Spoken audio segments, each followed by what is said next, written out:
الأمانة يا سيدنا، يا من منعت ميراث أختك، يا من أكلت ميراث أولاد أختك، يا خال، يا خال، يا خال الأولاد، يا من منعت ميراث أولاد أختك، رد الميراث إلى أهله.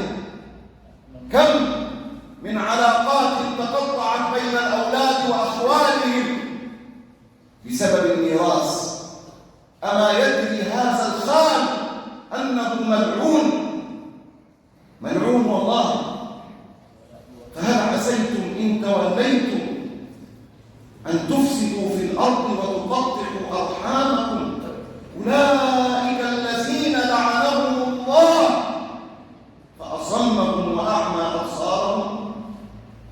يا أخي، هو بيقطع الأرحام بمنع الميراث، ألا يعلم أن الله قد لعنه في القرآن؟ ألا يخاف من نزول الكفر؟ ألا يخاف من غلق القبور؟ ألا يخاف من يوم القيامة يوم تدنو الشمس من الرؤوس ويحاسب ربنا العباد على ما قدمت أيديهم؟ ماذا تقول لله بعد أن وزع الله الميراث في كتابه بنفسه، بعد أن قال يوصيكم الله في أولادكم؟ الله يوصي بذاته. لم يقل ربنا لرسول الله يا محمد بين الميراث للناس، وإنما الذي بين الميراث للناس هو الله.